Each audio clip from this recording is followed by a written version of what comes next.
नमस्कार दोस्तों, आज मैं आपको सुनाऊंगा परिवार और माँ, तीन भाई एक बहन की कहानी। एक गांव में एक सुखी परिवार रहता था। उस परिवार में तीन भाई और एक बहन थी। उनके माँ बाप उन चारों से बेहद प्यार करते थे, मगर बीच वाले बेटे से थोड़ा परेशान थे, क्योंकि बड़ा बेटा पढ़ लिख कर डॉक्टर बन गया और छोटा बेटा भी पढ़ लिख कर इंजीनियर बन गया था। मगर उनका बीच वाला बेटा बिल्कुल गंवार और आवारा ही बनकर रह गया। अब उनके दो बेटे डॉक्टर और इंजीनियर ने शादी भी कर ली थी और कुछ महीनों के बाद ही उनकी बेटी की भी एक अच्छे घराने में शादी हो गई थी। मगर बीच वाला बेटा अभी भी कुंवारा ही था, क्योंकि वो बिल्कुल अनपढ़ था और कहीं पर मजदूरी का छोटा सा काम करता था। इसलिए उसे शादी के लिए कोई भी लड़की नहीं मिल रही थी और उसके माँ बाप उससे बहुत परेशान हो चुके थे। अब जब भी उसकी बहन अपने मायके आती तो पहले वो अपने डॉक्टर और इंजीनियर भाइयों से मिलती थी, मगर बीच वाले भाई से वो बहुत कम मिलती थी, क्योंकि वो उसे ज्यादा पैसे नहीं दे पाता था। लेकिन फिर भी वो अपनी बहन से बहुत प्यार करता था।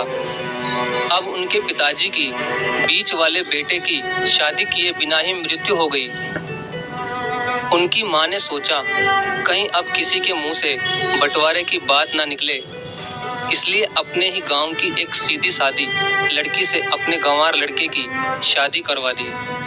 शादी होते ही ना जाने क्या हुआ, अब उसका अनपढ़ बेटा पूरा मन लगाकर काम करने लगा और पहले से कहीं ज्यादा मेहनत भी करने लगा। अब तो उसे कोई भी दोस्त बुलाने आता तो वो उसे यही कहता था कि भाई, पहले तो मैं जैसे तैसे अकेला कमाकर खा लेता था, मगर अब मेरी शादी हो गई तो मुझे अपनी पत्नी के लिए भी कमाना पड़ता है और कल को आने वाले बच्चों के लिए भी तो कुछ जोड़ना ही पड़ेगा।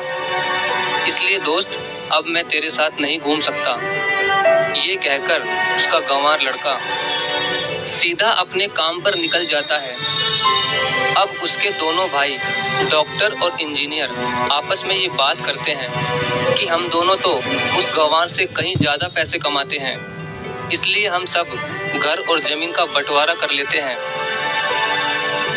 और उस गंवार से अलग हो जाते हैं, क्योंकि अब वो हमारे बराबर कभी भी नहीं कमा सकता। इसलिए उन दोनों भाइयों ने अपनी माँ के लाख मना करने के बावजूद भी बंटवारे की तारीख तय कर दी और उन्होंने अपनी बहन को भी बुलवा लिया और अपने गंवार भाई से भी कह दिया कि आज तुम अपने काम पर मत जाना, क्योंकि हम सब आज घर और जमीन का बंटवारा करेंगे। उसी वक्त उसकी बहन भी आ जाती है। तभी उसका गंवार भाई क्या है कि तुम लोग बंटवारा कर लो, मुझे जो भी देना हो दे देना, मैं शाम को आकर अंगूठा लगा दूंगा। तभी उसकी बहन कहती है, अरे बेवकूफ, तू तो अनपढ़ ही रहेगा, जमीन का हिस्सा तो आमने सामने बैठकर ही होता है। तभी उसके दोनों भाई भी बीच वाले गंवार भाई को उल्टा सीधा कहते हैं। तब उसकी माँ भी उसे कहती है कि बेटा, आज तू काम पर मत जा, बंटवारा तेरे सामने ही होगा तो ही अच्छा है। उसी वक्त वकील भी आ जाता है। तभी वकील कहता है कि आपका सारा हिस्सा मिलाकर 10 बीघा जमीन है और आपका घर है। अब ये बताओ कि किसको कितना हिस्सा देना है, मैं उसी हिसाब से बंटवारे के कागज बना दूंगा। उसी वक्त उनका गंवार भाई कहता है कि वकील साहब, 5-5 बीघा मेरे दोनों भाइयों के नाम लिख दो और ये जो हमारा मकान है ये मेरी प्यारी बहन के नाम कर दो। तभी उनके दोनों भाई और बहन पूछते हैं कि और तू हिस्से में क्या लेगा? तभी उनका गंवार भाई कहता है कि मेरे हिस्से में मेरी प्यारी माँ है ना। और तभी वो अपनी पत्नी की तरफ मुस्कुराते हुए कहता है कि क्यों मेरी प्यारी पत्नी, क्या मैंने गलत कहा क्या? उस गंवार की पत्नी अपनी सास से लिपटकर कहती है कि माँ से बड़ी वसीयत क्या होगी मेरे लिए। और उसी वक्त उसका गंवार पति भी अपनी माँ से लिपट जाता है। गंवार बेटे बहू के इसी प्यार ने जमीन जायदाद के बंटवारे को एक सन्नाटे में बदल दिया। तभी बहन अपने गंवार भाई के गले लगकर रोते हुए कहती है कि माफ कर दो भैया, मैं आपको समझ नहीं सकी। तभी उसका भाई कहता है कि मेरी प्यारी बहन, इस घर में जितना अधिकार हमारा है उतना ही अधिकार तेरा भी है।